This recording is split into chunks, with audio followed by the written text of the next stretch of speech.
Kemudian saya lebih ke tahapan perencanaan komunikasi. Jadi seperti disebutkan bahwa perencanaan itu kan merupakan kegiatan yang tindakan dan pengambilan keputusan dilakukan secara sistematik. Jadi ada urutannya perencanaan itu. Nah, di awal modul ini juga sudah disebutkan bahwa ada beberapa pakar. Jadi bukan hanya ini 6 poin ini yang akhirnya dijelaskan lebih lanjut dalam modul, tapi sebenarnya ada beberapa pakar ilmu komunikasi yang punya pendapat berbeda. Misalnya ada Kelsey and Horner ini, kalau kita baca 3.12, dia punya 7 tahap. Lalu ada Pearson 8 tahap. Lalu ada Berger and Devol 5 tahap. Kemudian yang terakhir yaitu Havelock. Ya, yang digunakan di sini adalah yang Havelock ini kan. Ada 6 poin, saya lupa satunya. Ada 6 poin. Jadi yang pertama itu ada identifikasi masalah, kemudian ada merumuskan tujuan komunikasi, ini geser ke kanan ya, sorry. Kemudian penetapan rencana strategik, rencana operasional, rencana evaluasi, dan kemudian pemberian rekomendasi. Yang keenam nanti saya tambahkan. Lalu di sini saya lupa deh, awal kuliah sudah ada yang menyinggung tentang modul 3 mengenai ilustrasi permasalahan di sini. Jadi ada namanya identifikasi masalah komunikasi. Jadi di sini seperti yang disebutkan di awal, ketika kalian mau mengadakan perencanaan komunikasi, sebelumnya kalian harus menemukan masalah komunikasinya. Nah, di sini disebutkan bahwa masalah komunikasi itu adalah bagian dari masalah sosial. Jadi, ketika kalian ingin memulai, misalnya, saya ingin belajar untuk menjadi seorang perencana komunikasi, misalnya, yang harus kalian lakukan adalah kalian cari masalahnya. Nah, masalah sosial itu artinya masalahnya itu bisa ada di sekitar kita.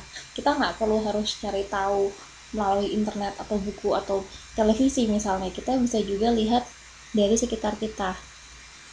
Tugasnya tolong diperjelas.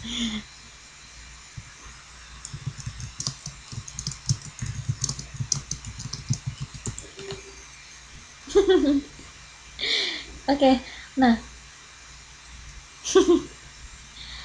kemudian ketika dicontohkan di sini ada ilustrasinya.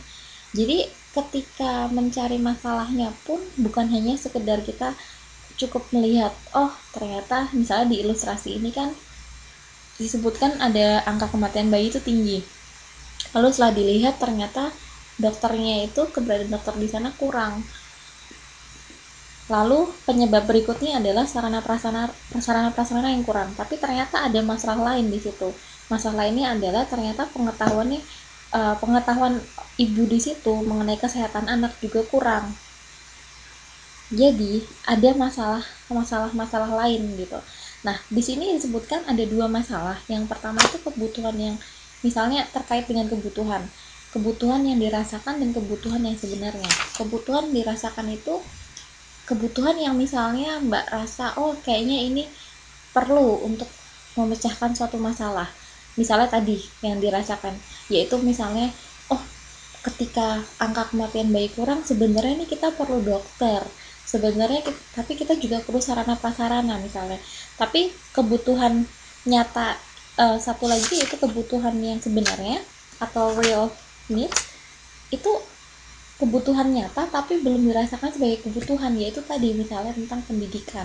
Padahal seharusnya pendidikan itu penting, tapi nggak terlihat kan oleh mata, karena yang kita lihat bahwa ternyata puskesmasnya cuma punya dokter 1 atau hanya punya bidan.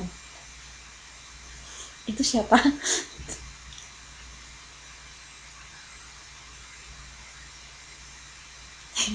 Boleh tolong di mute dulu.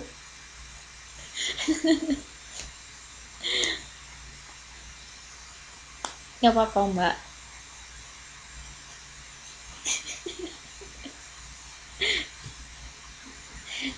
Oke. Oke, nah lalu kita ambil contoh lainnya, misalnya tentang terkait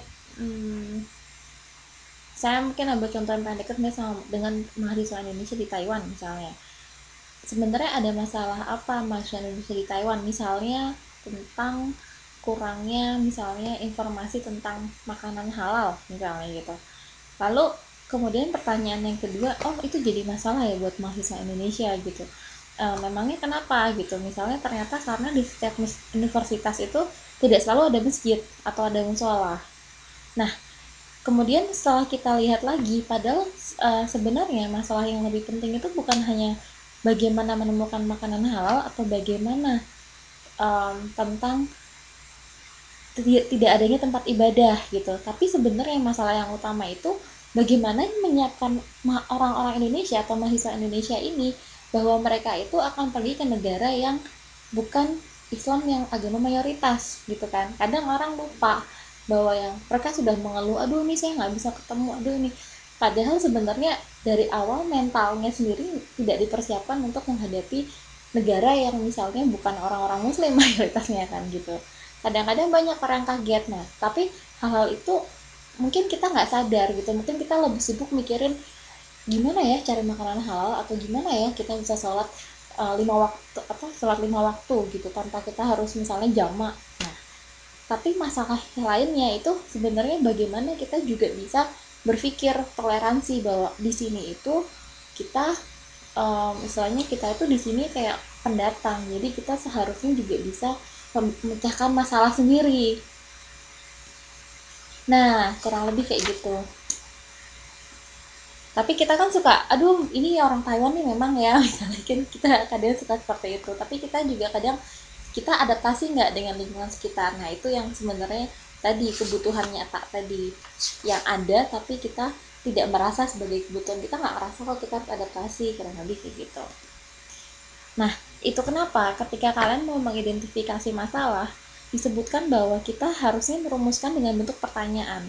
Atau misalnya saya balik, ketika misalnya kita mengidentifikasi tentang pembuatan paspor misalnya di KDI, ternyata biayanya itu saya kurang tahu sih, ini ngarang misalnya biayanya itu ternyata 1000 NT gitu ya, terus proses pembuatannya itu ternyata butuh waktu 2 minggu mbak gitu.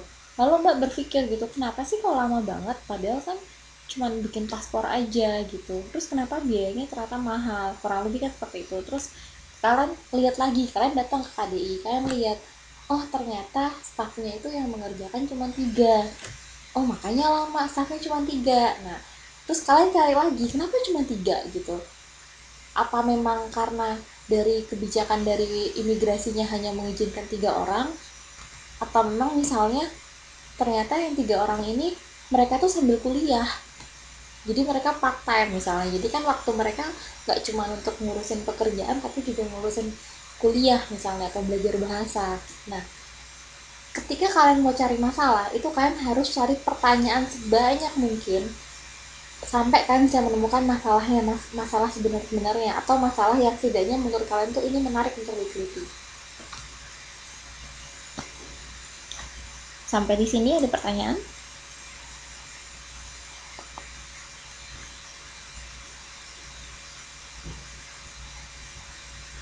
Oke. Lalu di sini juga disebutkan bahwa masalah yang ada di masyarakat itu juga ada masalah umum dan masalah khusus.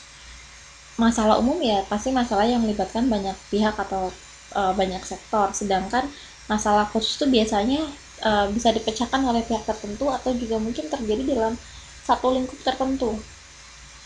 Kalau tadi misalnya ada jangka panjang, jangka pendek, tentunya masalah umum terkadang memerlukan perencanaan jangka panjang dibandingkan dengan masalah khusus yang bisa diselesaikan dengan jangka pendek misalnya.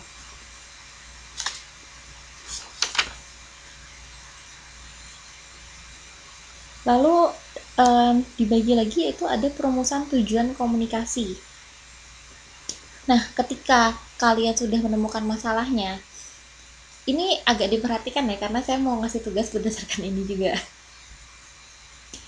Ketika misalnya gini, tugas yang saya mau kalian bikin 6 poin tadi dari identifikasi sampai pemberian rekomendasi, itu ada 6 poin.